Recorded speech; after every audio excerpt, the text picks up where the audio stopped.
all of Kashgar used to be like Kashgar Old City. And in fact, in 2007, Hollywood made a film here, The Kite Runner, because the Kite Runner setting is Kabul, Afghanistan, and that world doesn't exist anymore, so they filmed it here in Kashgar, Xinjiang. But after 2007, after the movie Kite Runner was made, the Chinese government decided to demolish much of the old city and only preserve the important part, what they consider the important part. So that's what we're going to see today. We're going to see the remain of the Kashgar old city and see how they developed it. Because now it's a top tourist destination. Which part of town? Although, what is it? It's a fourth tier city. Kashgar itself is a fourth tier city, but what we're gonna see is the heart of the old Kashgar town. And this city has been continuously inhabited for at least 2,000 years. So people just build on top of it, and we're gonna see what's remaining of it and what they have done it to make it accessible for tourism. Because we're tourists, that's what we do. I'm not. Dude, I'm a local. Yes, you are a local Tajik. Wait.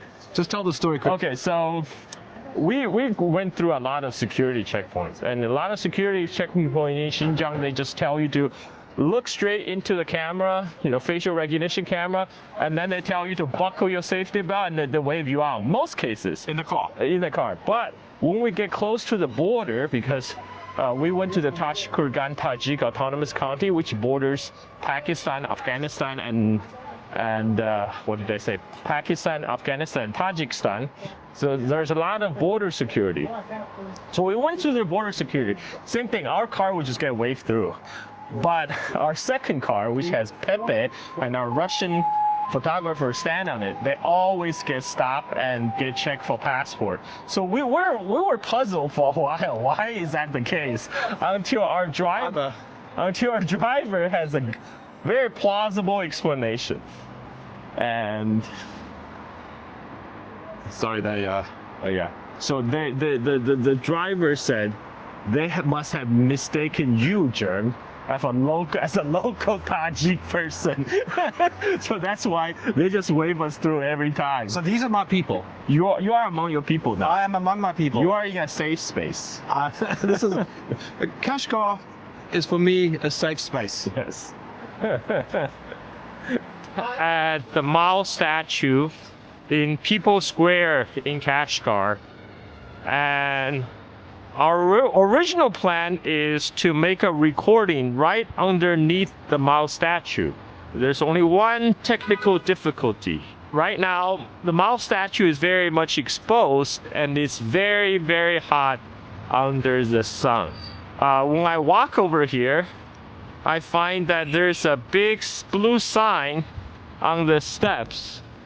And in Chinese, the sign reads 游客止步, which means tourists, please stop here. So we cannot go up these steps.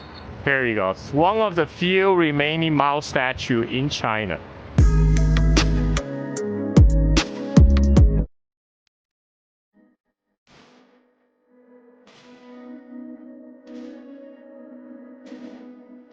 This coffee's not very good. Why can Chinese people not get coffee right? Well, see, for the Chinese, coffee is a Western concept. So maybe this is what they thought of Western products. The statue of Mao is there, but it's just too hot and it's in the sun and you can't actually get to it. Yeah. I can't remember now where we left off. We're up to the World War II. So how the communists were able to build a lot of rural bases. Essentially, by the time of Japanese surrender, the communists control the northern China countryside. And then after the Japanese surrender, then the race is on to see who ultimately will control China. Because Japan had occupied a wide swath area of China. The nationalist government were pushed all the way to the southwestern corner. So for them to get to reach all the previously Japanese occupied cities, they had to rely on American help. So the Americans sent their Navy ships, their planes, try to send the nationalist troops to those Japanese occupied cities as soon as possible. There's a race between the communist and nationalist forces to rush to those big cities that was occupied by Japanese to take the Japanese surrender. And in that process, Chinese Civil War got started. And eventually, to make the story short, communists won. Communists won, they control the country.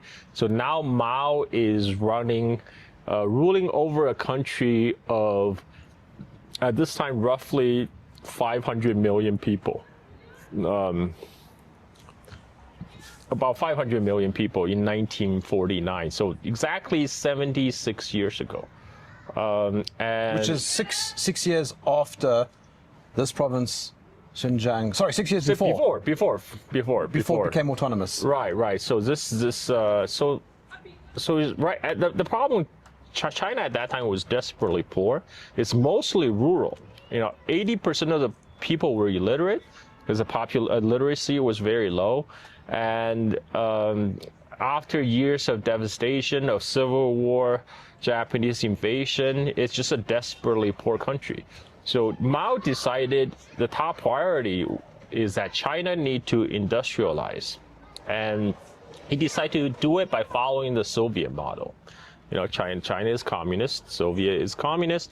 So let's just copy the Soviet model, because at that time, as Soviet Union emerged out of World War II, it's, at least to the Chinese, it's a very, very powerful country.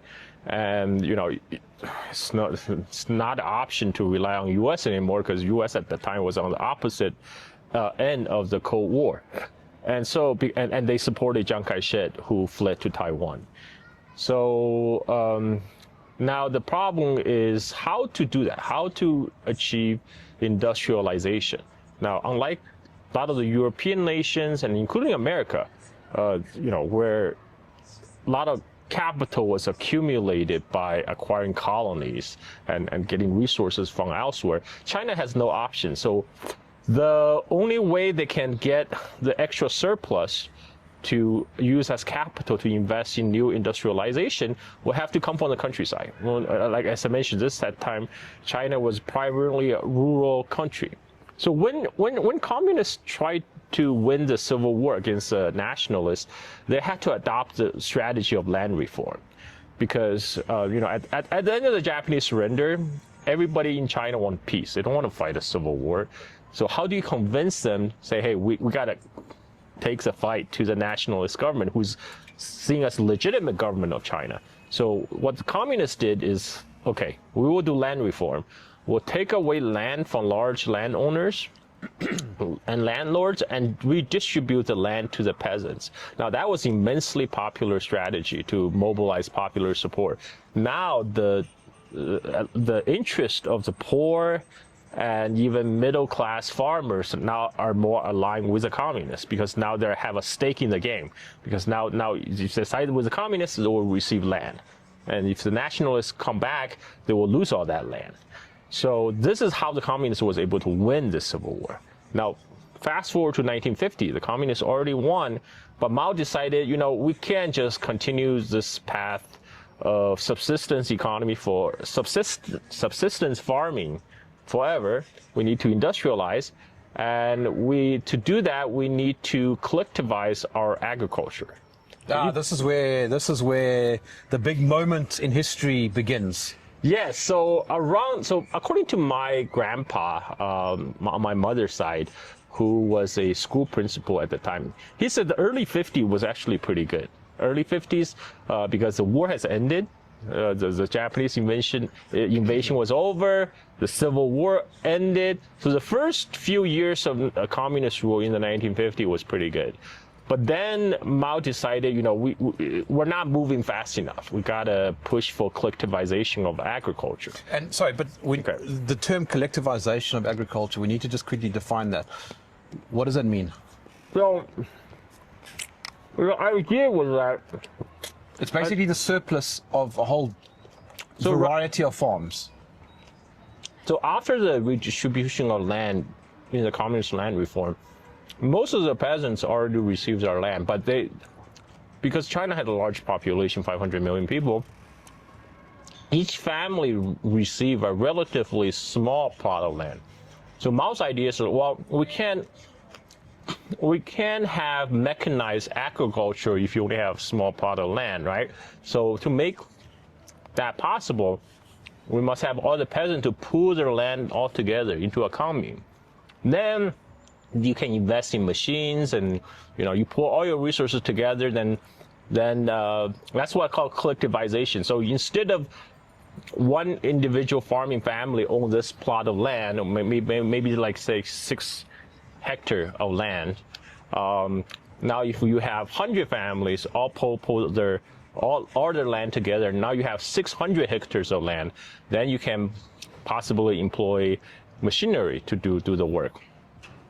That's in theory, at least in theory. And they're following the Soviet model, because Soviet Union understood the collectivization back in the 1930s under Stalin. Yeah, okay, but Go ahead. did they know about what was going on in the Soviet Union? I mean, there was a great famine. That is a good question, because in the 1930s, the communists in China were still busy fighting against the nationalists, or fighting for survival. And I don't know if they have the information, I don't know if the Soviet told them there was great famine as a result of collectivization. But what they saw in the 1950s was that Soviet Union was one of the 2 superpowers of the world. And that's what they want to emulate. They want to get to where Soviet Union was.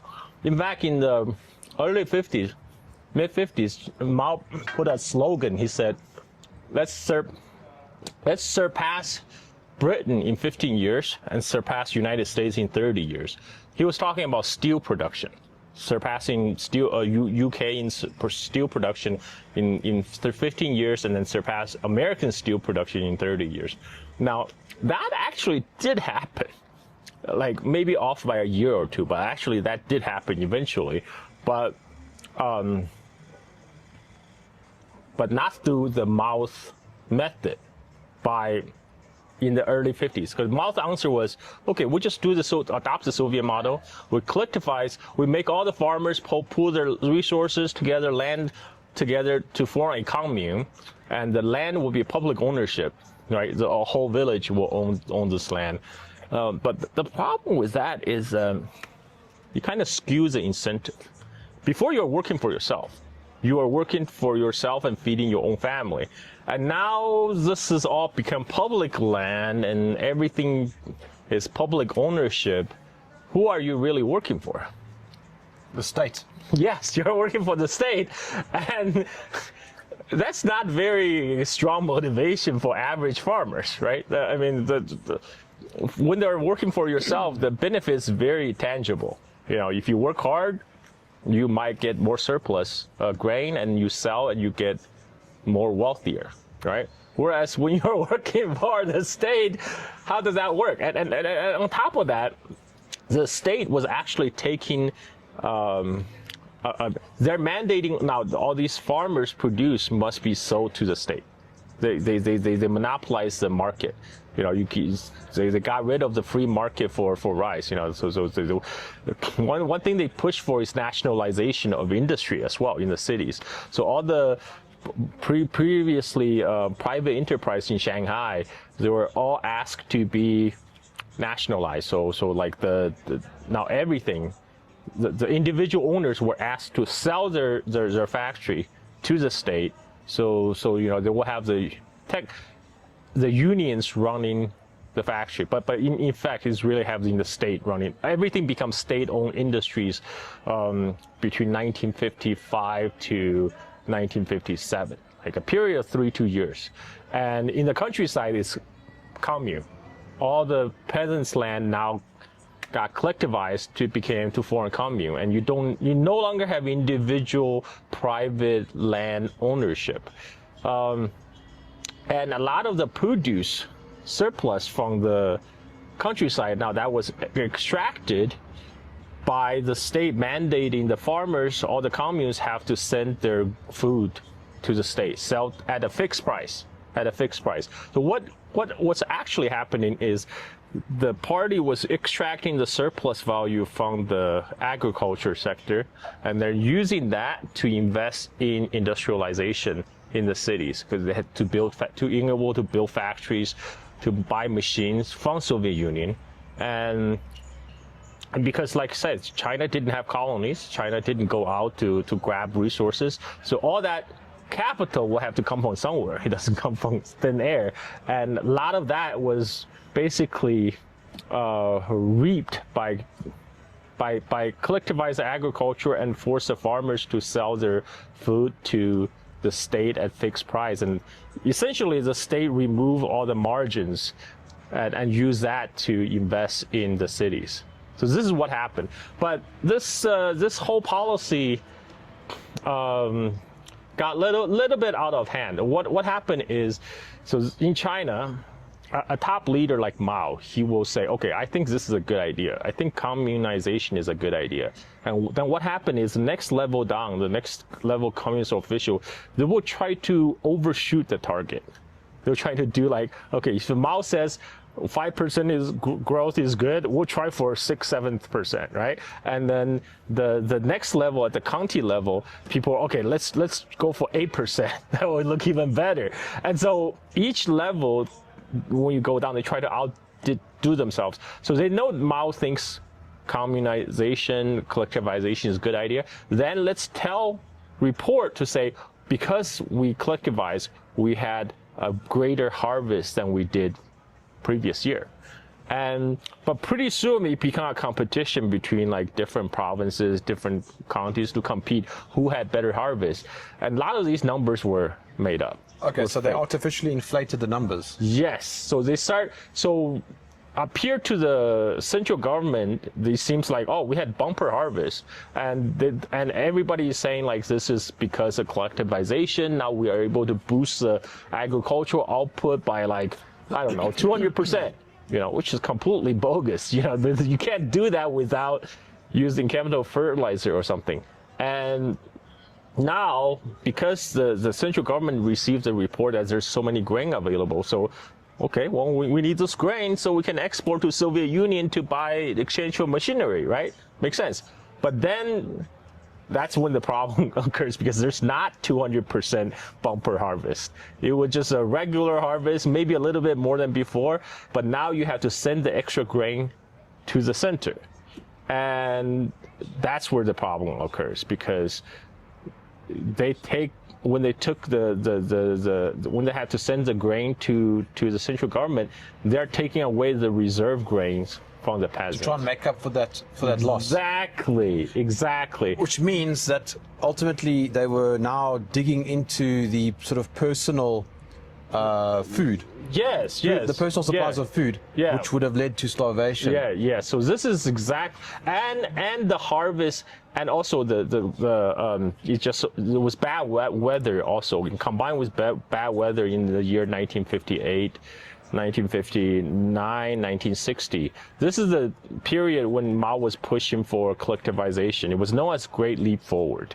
The policy largely failed because they also pushed some ridiculous attempt. Like they were pushing, for example, the peasants to make steel in their backyard furnaces.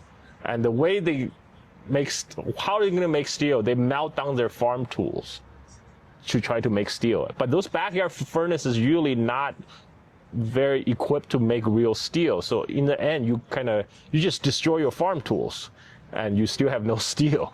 And so all these badly planned effort resulted in the Great Famine. So hang on. All right. So Mao's policies led to millions, potentially millions. Yes. Or I say potentially tens of millions, because we don't know the exact numbers of people dying. Did Mao know about it? Now this is a good question. I mean, eventually they did. Eventually, I mean, after 3 years, you can't hide the size of the famine.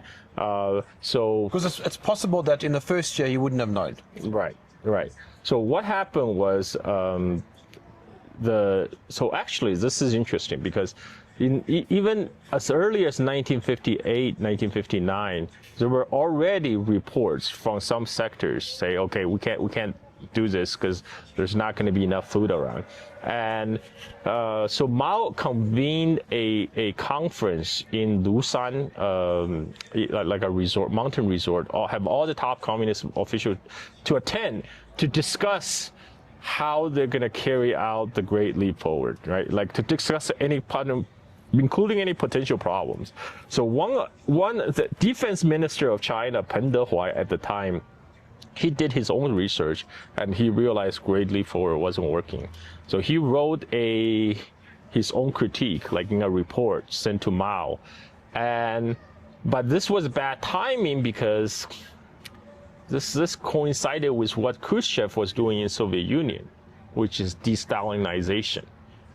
Khrushchev denounced Stalin, and including for failures of collectivization and stuff like that. And Mao didn't like that. Mao thought Khrushchev was destroying the prestige of the Communist Party, because at that time, people have to realize Stalin was held in very high regard after World War II in many countries. And he was seen as like kind of this father figure for many communist parties all around the world. And Mao thought Khrushchev's de-Stalinization destroyed that image. There's a bit of a commotion happening. Oh, yeah. So there's a bunch of people walking behind us. Some guy fell. Okay. Looks like that's a wedding party, actually. And now I hear drums and music, and I have no idea if it's coming through in the microphone. That sounds like a wedding party. And these guys looks like they might be groomsmen making wedding photos. Wait, let's see if we can get it on the camera, yeah. There's going to be a Uyghur wedding, which is going to be lit. Because there's going to be dancing. Lots of dancing. This back, yeah. And right now they're still drinking coffee, but... Yet another one. You've seen a few of them, haven't you? Cause, you know why? Because our tour guide told me wedding in Kashgar could take place for 3 days straight. That's insane. 3 days. And yesterday was China's National Day, which kicks off an 8 days China's national week, like holiday, 8 days holidays. So a lot of people choose to have wedding right now. Oh, I see the bride now. I found the reflection. I saw the bride. So there's a lot of people choosing to have their weddings right now because it's a long vacation. All right, let's get back to where you were.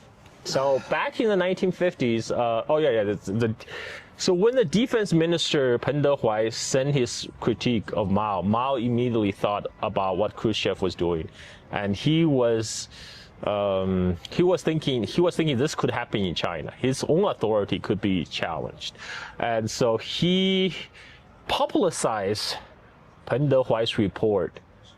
He had many copies made and distributed to the rest of the Communist Politburo, and as a result, Peng Dehuai was the one who was criticized during the conference. So that suppressed any kind of dissenting voice, any opposition to the program of Great Leap Forward, and that led to, again, the continuation of the disastrous policies for the next 3 years. That led to tens of millions of people being affected. How many people died? We don't really know. So because back then, it's not like the government was doing census and tabulating the death. But what we did know is in the 1980s, there was a high communist rank official. I think he did a back of the envelope estimate. He said it could be as high as 30 million people that died because of the famine. Okay, so let me tell you a personal story. Yes. Because my home province of Sichuan was one of the hardest hit. Which, by the way, makes, I think, my favorite meal here in China. Sichuan is known to have very good food, very good cooking. But Sichuan is also known as a breadbasket of China, kind of like what Ukraine was for the Tsarist Russia and Soviet Union. And now I'm quoting a Communist Party official obituary for the then governor of Sichuan, who was the governor during that time. It says, the central government sent the orders to him that he needs to send food up out of the province. Because why? Because if they cannot afford to have people starve in city like Beijing or Shanghai. Everyone will know about it. It will be bad publicity. It will be big PR disaster if people in Beijing and Shanghai are dying. So that's why Sichuan, as a breadbasket, needs to send food.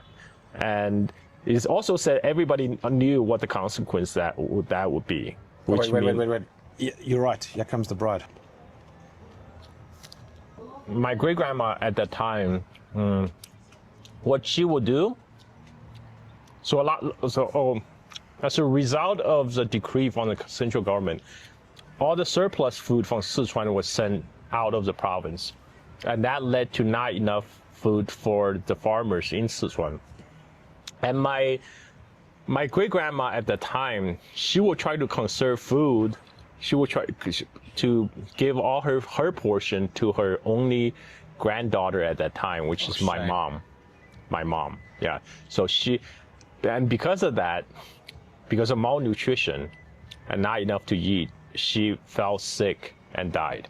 She fell ill and died. That's terrible. And that's the cause of the deaths for most people. It was because of malnutrition, not enough to eat, and they became susceptible to illness, and many of them became ill and died. And Sichuan was one of the most hardest hit province.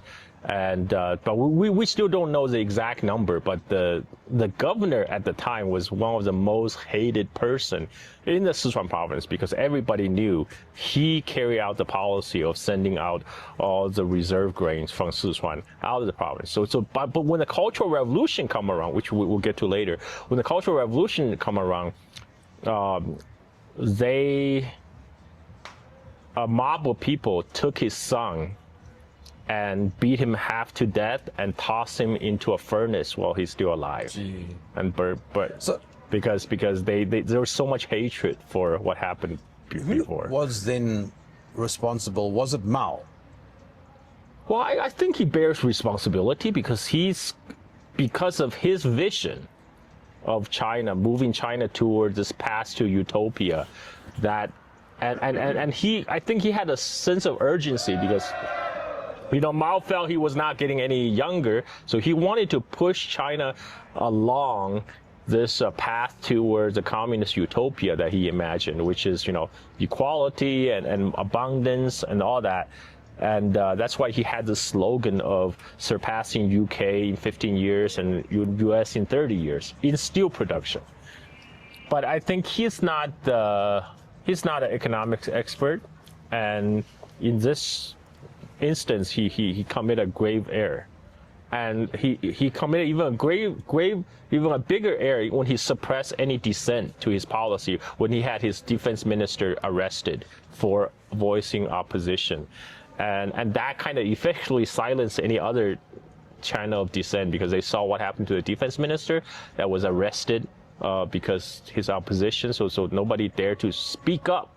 And that led to the continuation of the policy for 2 more years, and that led to a lot of unnatural death. Then why is he so revered here in China? Okay, so I'll get to that. Okay. But Mao's think his legacy is not done, because of the Great Famine, Mao actually then he took responsibility. He stepped down. He kind of went to semi-retirement. He led the day-to-day running of the country to his designated successor, Liu Shaoqi, and Liu Shaoqi's deputy, Deng Xiaoping. So Liu Shaoqi and Deng Xiaoping, when they came power, they said, like, okay, let's let the farmers keep some land for themselves. Let them produce for themselves. Let them keep a portion of the produce for themselves. So I will encourage them to, farm again. And that worked, and then they allow some limited private enterprise, and in a way that allowed the economy to recover. But then after 3 more years of that, by 1966, Mao gets a sense that he was kind of losing the control over the direction where the country is going. because he wanted to push, again, he had this ideal of what China should be a more place with equality. And what he saw was with policies of Liu Shaoqi and Deng Xiaoping, he thought it was a reversion back to the old days of China when, he saw that free market economy will eventually lead to, different classes and exploitation and all that. He didn't want that. He thought that was a reversion. So that's why he launched the Great Cultural Revolution. One is to purge people like Liu Shaoqi and Deng Xiaoping from power. Deng Xiaoping was labeled as capitalist ruler, as saying he was trying to restore capitalism in China. And then so Deng Xiaoping got sent to the countryside to raise pigs. And to do that, because Mao did a coup, but in order to do that, Mao decided to use forces outside the government. He tried to get the students to rebel against authorities. He encouraged the students, college students particularly, to rebel against their authorities. And by authority, he means the whole communist bureaucracy, because he thought Mao is a kind of radical thinker. He thought all these the communist bureaucracy, which he helped build, he thought that was becoming like the new ruling elite of China, which is not in his vision. He didn't want like just to overthrow the emperor and the Mandarin class, just to replace them with another class, but call themselves communist, right? That's not his vision for future of China. So he wanted to destroy the entire communist bureaucracy, and to do that, he decided to incite all the college students to attack figures of authority, which included the bureaucrats in the government, like Deng Xiaoping and Liu Shaoqi. And that's how Cultural Revolution got started. And it was, to Mao's satisfaction, that it did kind of overthrow the government.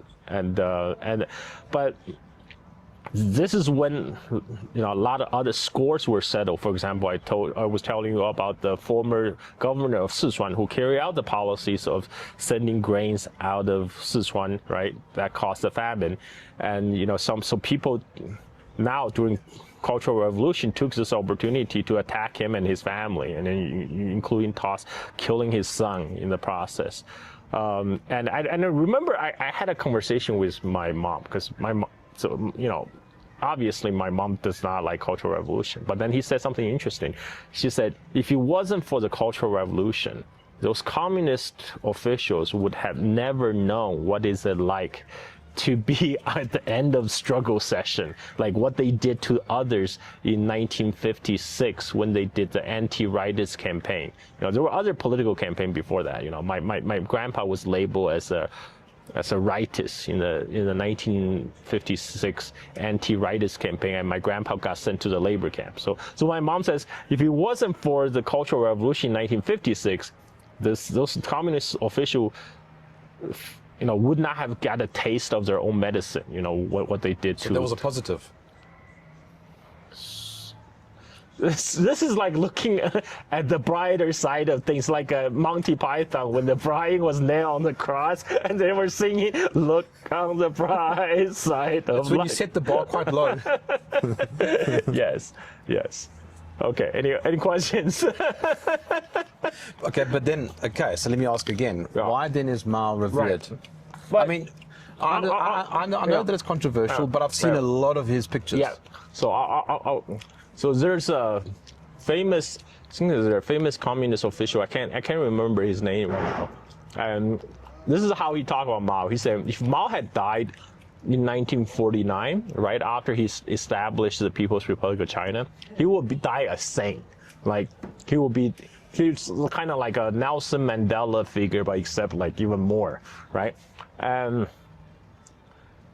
if he died after he had launched the anti-rightist campaign in 1956 and then launched the Great Leap Forward, now he will still have died a hero, but a deeply flawed hero, right?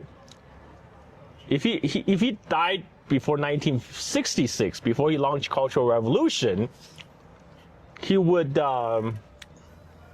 he would die like kind of he would die a great man, but with a very complex legacy. Well, unfortunately, Mao died in 1976.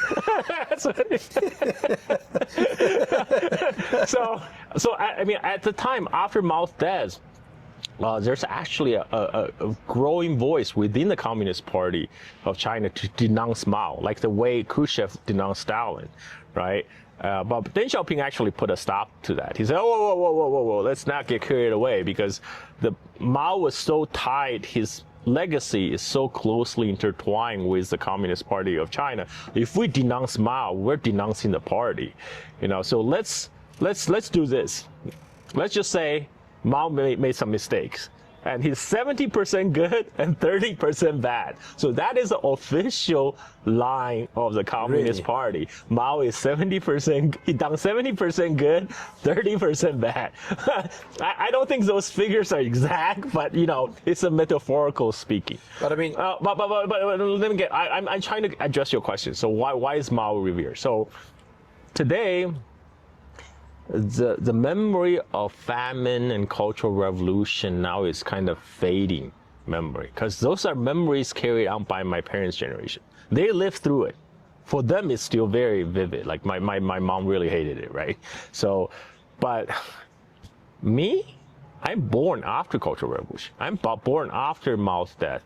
So ever since I grew up, I've seen things getting better every day. So I mean, I understand the bad days of cultural revolution because I hear stories from my parents, my grandparents, but I didn't live it. For me, my experience is everything is getting better. And for my youngest cousin, who is 20 years younger than me, she grew up in a totally different world. I mean, she only knows this massive growth. Yes, she only knew the massive, because I still knew the poverty in 1980s. China was still poor, but she would have grown up when like China is already powerful and the world's leading economy. Right. So for these younger generation of people, they see Mao as the guy who unified China, who finally put the Chinese state back together after after the century of humiliation, after the invasions and after China was broken into pieces, it's Mao that put it back together. They kind of vaguely understand, yeah, Mao made some mistakes, but now they're looking this, and they do see this as Mao's legacy as well. Is it though? I would say yes. I mean, Mao might not like this. Mao would be shocked if he sees China today. But with all this capitalism going on, with all these, I think Mao would think this is capitalism, and but original aim of Mao was to make China strong and powerful. To that end, I think it happened. It already happened, but the thing is, I think most people are kind of result oriented, right? And because now China is a quite powerful position and is on its road to prosperity. Now people can look at the past and say, okay, well, yes, Mao made mistakes, but that was a long time ago, because they're not affected as much today. But did Mao build the basis for today? I would say yes, because I think obviously Great Leap Forward and Cultural Revolution are great setbacks. It was not necessary. It was just a big distraction. But it's despite those things. During Mao era, China had raised the literacy rate. Yes, correct me if I have this wrong, but was it under Mao where they decided to change traditional Chinese to simplified Chinese? They did. No, the original argument for that is to improve literacy. They say, well, okay, maybe one of the reasons, only 10% of the people know how to read and write is because it takes too long. So they thought, okay, we'll simplify the characters. I mean, at the one time, they even thought about getting rid of the character altogether and go pure Latinization.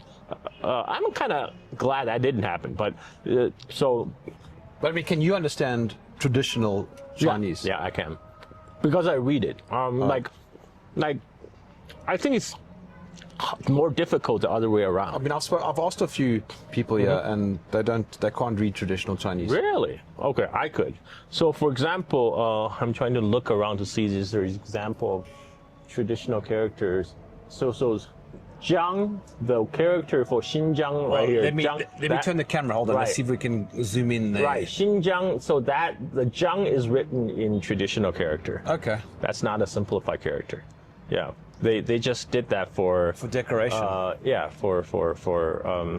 so for people, yeah, I mean like. Yeah, I mean, I have no problem reading. I mean, it takes a little used to.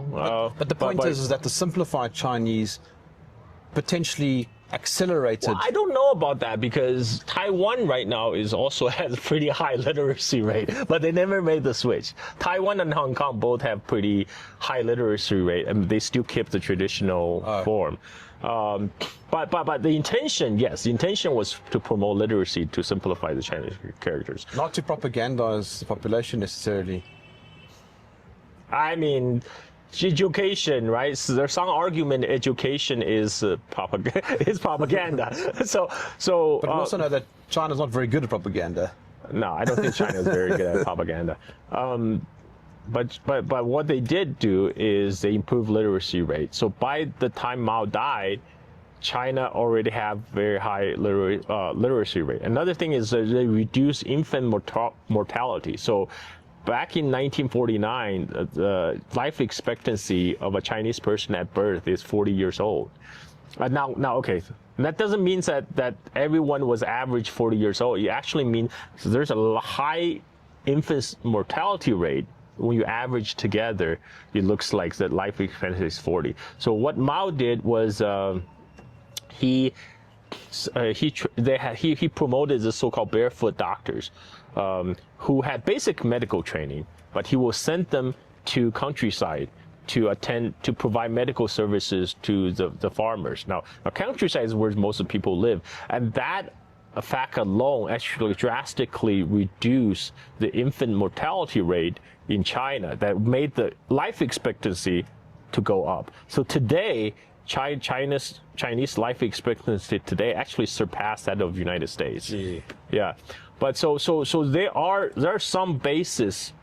The Mao era built the basis for the later economic takeoff, because by the time Deng Xiaoping decided to liberalize the economy, China already have a large literate population who are well educated, well trained. They're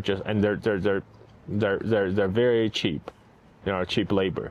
And this is one reason a lot of multinationals decide to move their operation from Southeast Asia to China, because here in China they can have high quality educated labor at a very affordable price. And so you can't say then just snap his finger and everything kind of come into place. He built that from somewhere, and the base was the industrial base that was already built up during Mao China. So industrialization did happen in Mao era. So now that did train generation of workers in kind of technical know-hows to work in the factories, to work with machine tools. So by the time then throw the doors open for the foreign investors come in, you already have a literate labor force and who are well trained. Yeah. All right, dude, we got to go. Okay.